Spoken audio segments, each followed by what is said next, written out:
Sebaiknya virus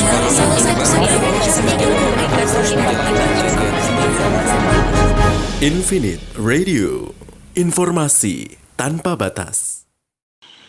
Selamat pagi Infinisia, Anda kembali mendengarkan program Reportase Indonesia. Selama 20 menit ke depan, Infinite Radio akan menyajikan informasi aktual dan terpercaya. Bersama saya Aisyah Karisma, inilah informasi selengkapnya. Masa buruh Gresik melakukan aksi unjuk rasa. Pasangan calon gubernur Bengkulu Agus Rin Imron dipastikan dapat kembali mencalonkan diri. Demi pilkada aman, pemerintah Provinsi Jawa Barat mengawasi ketat daerah zona merah. Jelang pilkada 2020, persiapan 3 kabupaten di Yogyakarta mencapai angka 80%. Bawaslu Kota Semarang mencatat sebanyak 17.000 kasus pelanggaran selama masa kampanye. Pemilihan Kepala Daerah Kota Kediri tahun 2020 diwarnai kontroversi kotak kosong. Setelah dianiaya hingga buta dan tuli, tenaga kerja Indonesia di Singapura akhirnya mendapat kepastian hukum. Kementerian Kelautan dan Perikanan resmikan pasar ikan modern pertama di luar Pulau Jawa. Pendengar, hari ini masa buruh Gresik melakukan aksi unjuk rasa di depan kantor pemerintah Kabupaten Gresik. Hal ini terjadi karena penetapan jumlah UMK 2021 yang belum pasti. Untuk mengetahui bagaimana kondisi terkini di depan kantor pemerintah Gresik, kami sudah terhubung dengan reporter kami Salsabila Fitriah. Silahkan laporannya. Ya, terima kasih Aisyah. Baik pendengar, saat ini saya sedang berada di depan kantor pemerintah Kabupaten Gresik, Jawa Timur. Sejak tadi pagi, ribuan massa buruh sudah berdatangan dari Gresik Selatan hingga Utara. Hal ini mengakibatkan akses wilayah masuk Gresik tertutup, sehingga pengendara yang lewat terpaksa harus putar balik. Terpantau pendengar, saat ini aksi unjuk rasa yang dilakukan buruh merupakan hari ketiga yang sudah dilakukan sejak tanggal 17 November kemarin.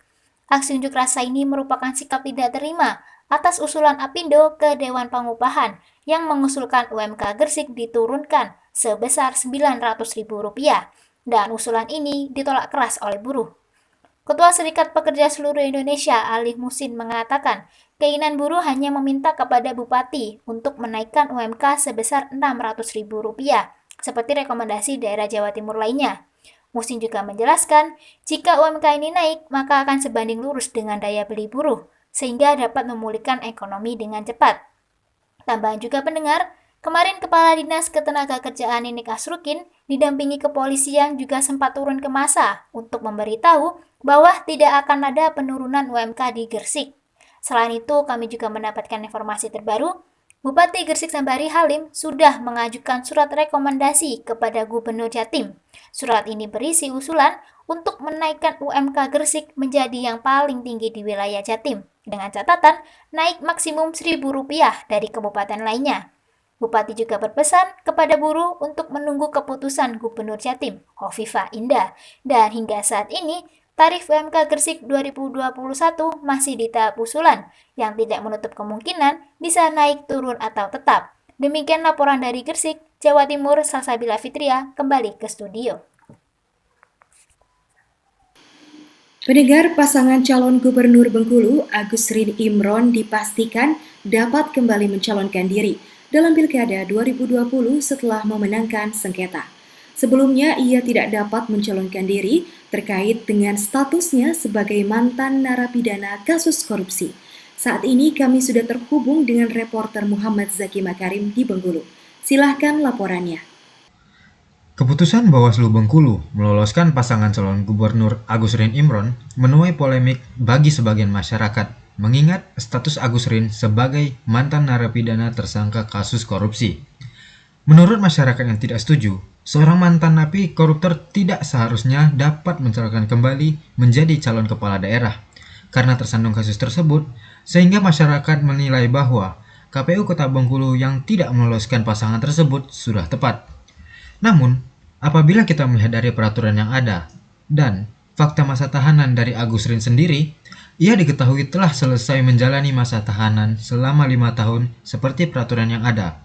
Artinya, ia dapat mencalonkan diri dalam Pilkada 2020.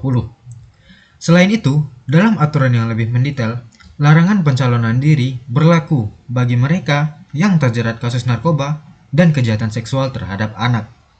Hal itu juga telah sesuai dengan keputusan Mahkamah Konstitusi nomor 56 tahun 2019. Diharapkan nantinya, semoga dengan adanya aturan ini dapat menciptakan pencalonan dan pemilihan kepala daerah yang dapat bekerja secara maksimal untuk membangun Bengkulu. Berikut laporan saya dari Bengkulu, kembali ke studio.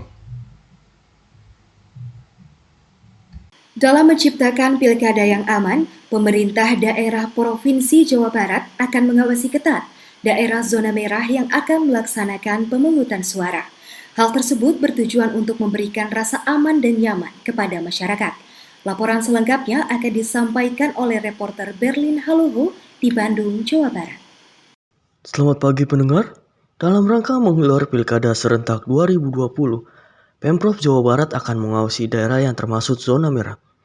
Diketahui dari 8 daerah yang menggelar Pilkada Serentak, terdapat 3 daerah yang termasuk kategori zona merah, yaitu Kabupaten Bandung, Kabupaten Tasikmalaya, dan Kabupaten Karawang. Menurut Wagub Jawa Barat UU Ruzanul, ketiga daerah ini sedang menjalani tahap kampanye dan akan mencoblos pada tanggal 9 Desember. Beliau mengatakan salah satu hal yang perlu dipertimbangkan adalah tes untuk pemilih yang akan datang ke tempat pemungutan suara. Hal ini dapat menimbulkan klaster baru jika tidak ada upaya pencegahan dan antisipasi dari pihak terkait. Namun, menurut UU, tes bagi peserta Pilkada Serentak 2020 perlu dipertimbangkan lagi tentang bagaimana teknis, metode, target, dan keterjangkauan. Dalam hal ini, Pemprov Jabar belum bisa memutuskan hal ini karena perlu dikaji secara ilmiah, sehingga bisa dipertanggungjawabkan. Salah satu faktor penting yaitu ketersediaan alat tes di 3 kabupaten penyelenggara pilkada tersebut. Jumlah alat tes PCR di Jawa Barat saat ini mulai menipis, biasanya 50.000 sampel pengetesan per pekan. Namun, laporan terakhir sekarang hanya 36.000 sampel pengetesan saja. Berlina Loho melaporkan ke studio. Jelang Pilkada 2020, persiapan pada 3 kabupaten di daerah istimewa Yogyakarta mencapai angka 80% lebih. Terdapat 4 indikator kesiapan pelaksanaan pilkada. Selengkapnya akan disampaikan oleh reporter kami Elizabeth Putri Mulia. Silahkan Elizabeth. Ya, baik, terima kasih. Pendengar, seperti diketahui, pada 9 Desember mendatang, Pilkada serentak akan dilaksanakan termasuk di DIY. Anggota KPU DIY, Wawan Budianto, menyampaikan ada 4 indikator kesiapan pelaksanaan pilkada. Pertama, jumlah petugas kelompok penyelenggara pemungutan suara atau KPPS harus mencukupi kebutuhan. Selain itu, petugas KPPS harus mengikuti bimbingan teknis atau BIMTEK agar mampu bekerja sesuai standar operasional prosedur atau SOP.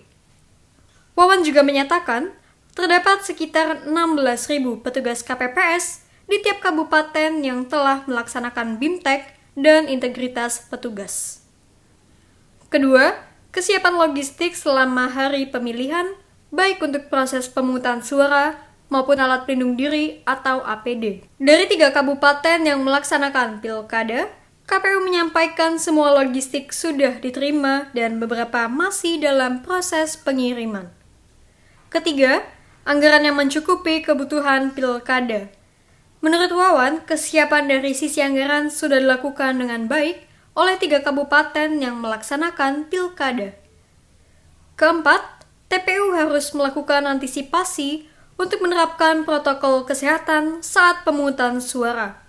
Sarana pendukung protokol kesehatan telah disediakan di tiap tempat pemungutan suara atau TPS, seperti termogan, tempat cuci tangan, hand sanitizer, serta alat pelindung diri atau APD berupa masker, sarung tangan, dan face shield. Selain itu, untuk menghindari peningkatan kasus COVID-19, Ketua Divisi SDM dan Partisipasi Masyarakat KPU DIY Ahmad Sidki menyampaikan bahwa rapid test akan dilakukan oleh seluruh petugas KPPS setidaknya sepekan sebelum hari pemilihan. Jika diketahui terdapat petugas KPPS yang positif COVID-19, maka petugas akan dibebas tugaskan dari pekerjaannya. Di DIY sendiri terdapat 7 kasus positif petugas KPPS di Gunung Kidul dan 2 kasus positif pada petugas KPPS di Sleman. Mekanisme selama proses pemilihan suara juga telah disosialisasikan kepada masyarakat sebagai skenario pencegahan COVID-19 selama masa Pilkada 2020. Elizabeth Putri melaporkan dari Yogyakarta. Menjelang Pilkada serentak 2020, Badan Pengawas Pemilu atau Bawaslu mencatat sebanyak 17.000 lebih kasus pelanggaran selama masa kampanye. Salah satunya adalah kampanye tatap muka terus meningkat. Laporan selengkapnya akan disampaikan oleh reporter Ervin Ari di Semarang, Jawa Tengah. Selamat pagi Aisyah dan juga pendengar, benar sekali jenis pelanggaran protokol kesehatannya adalah melakukan kampanye tatap muka yang terus meningkat. Padahal Bawaslu sudah meminta pasangan kepala daerah untuk lebih mengutamakan kampanye daring demi menghindari kerumunan massa. Anggota Bawaslu Muhammad Afifuddin mengatakan jumlah kampanye tatap muka dalam rangkaian Pilkada 2020 ini terus meningkat.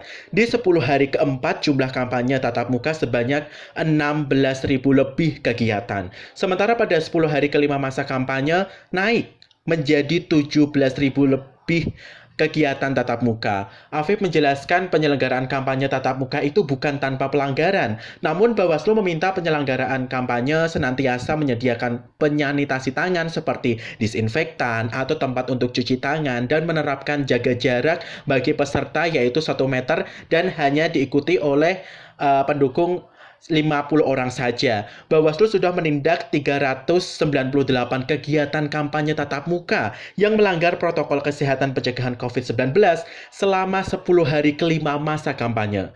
Tindakan itu terdiri dari 381 penerbitan surat, kemudian 17 pembubaran kegiatan kampanye. Ulangi, tindakan itu terdiri dari 381 penerbitan surat peringatan dan 17 pembubaran kegiatan kampanye. Dengan ini selama 50 hari tahapan kampanye, Bawaslu sudah menertibkan 1.400 lebih kegiatan kampanye tatap muka atau pertemuan terbatas yang melanggar protokol kesehatan. Informasi bagi Anda pendengar, pelanggaran protokol bahkan sudah terjadi sejak masa pendaftaran peserta pilkada, yaitu pada tanggal 4 sampai 6 September 2020 kemarin. Meski saat itu peserta telah diimbau tak membawa iring-iringan massa, namun kerumunan tetap terjadi. Ervin Ari melaporkan dari Semarang, Jawa Tengah. Kembali ke Anda Aisyah di studio. Pemilihan Kepala Daerah Kota Kediri tahun 2020 diwarnai kontroversi kota kosong yang menjadi lawan paslon usungan partai. Laporan selengkapnya akan disampaikan oleh reporter Vian di depan gedung PDIP Kediri. Silakan laporannya. Baik, terima kasih. Saat ini saya sedang berada di kantor PDIP Kediri, di mana tengah diadakannya kampanye dari Cabup dan Cawabub Kediri usungan PDIP, yaitu Ardhito Dewi. Kali ini merupakan kampanye ke-6 mereka selama masa kampanye yang akan berakhir hari ini, yaitu tanggal 4 Desember 2020. Selain kampanye yang diadakan di beberapa kecamatan, paslon nomor urut 1 ini juga melakukan kampanye door to door yang sempat dikatakan oleh juru bicara Ardhito, yaitu Sugeng Ruwondo, di Radio Andika pada tanggal 30 November lalu. Kali ini ada yang beda dalam pilkada di Kabupaten Kediri, yaitu dengan memberlakukan kotak kosong yang menjadi kontroversi dan protes beberapa kalangan dari masyarakat maupun pengamat politik di Kabupaten Kediri. Kotak kosong ini akan disandingkan oleh paslon urut 1 yaitu Ardhito Dewi, di mana mereka tidak hanya sekedar melawan kotak yang kosong, karena kotak kosong ini akan diisi oleh paslon yang dipilih langsung oleh pemerintah Kabupaten Kediri jika mendapat suara yang lebih banyak. Hal ini tentu menimbulkan banyak pertanyaan tidak hanya di kalangan pengamat politik, namun juga di kalangan masyarakat. Namun paslon Ardhito Dewi tidak kalah gencar dalam mengantisipasi hal ini, dengan terus menghimbau untuk menggunakan hak pilih secara bijak karena ini akan menjadi pilihan yang penting untuk kemajuan Kabupaten Kediri. Dari Kediri, Alfian melaporkan. Berita selanjutnya, pendengar, seorang tenaga kerja Indonesia di Singapura asal Pati, Sugiem, yang disiksa hingga buta dan tuli akhirnya mendapatkan kepastian hukum. Baik, terima kasih Aisyah. Menurut hasil dari pantauan kami di Dukuh Ledok, Desa Sukolilo, Kecamatan Sukolilo, Kabupaten Pati, Kepala Badan Perlindungan Pekerja Migran Indonesia, Beni Ramdhani, telah mengunjungi kediaman Sugiem.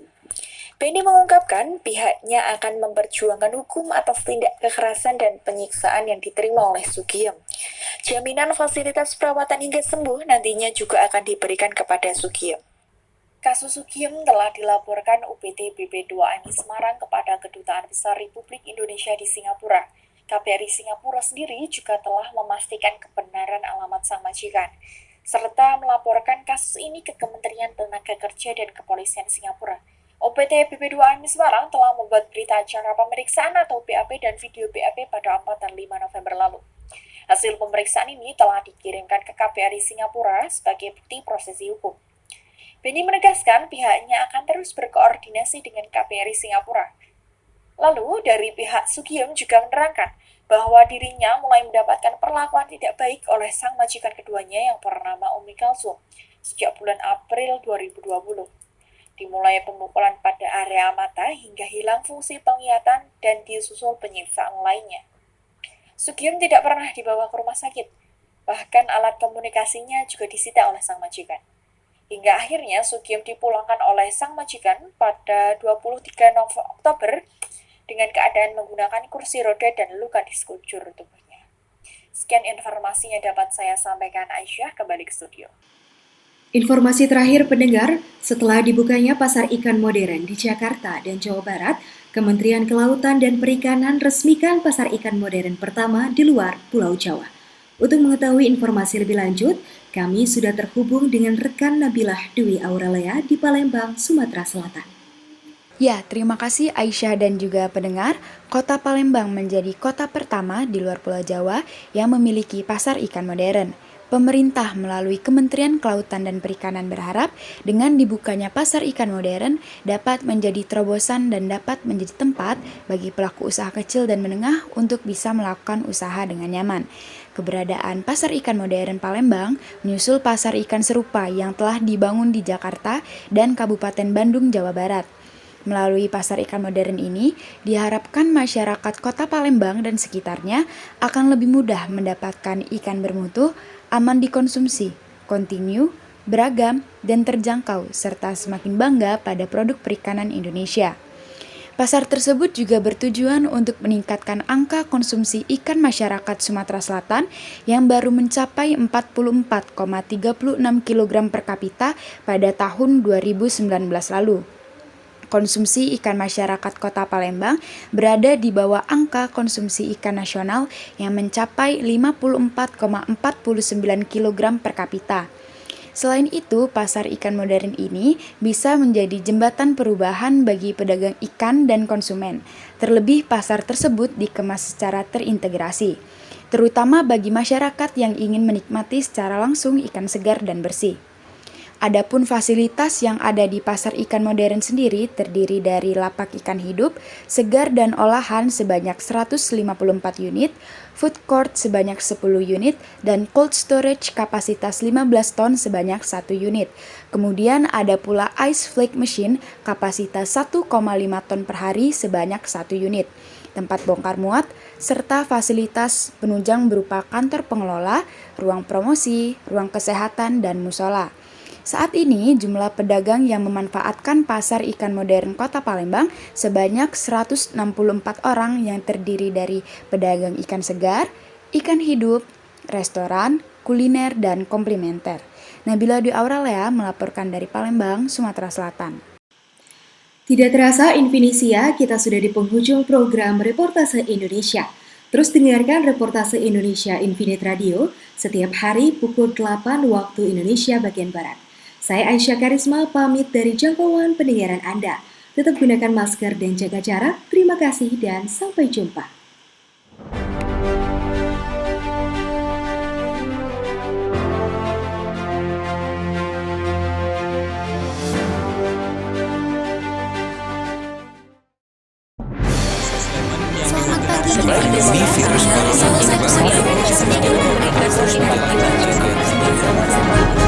Infinite Radio, informasi tanpa batas.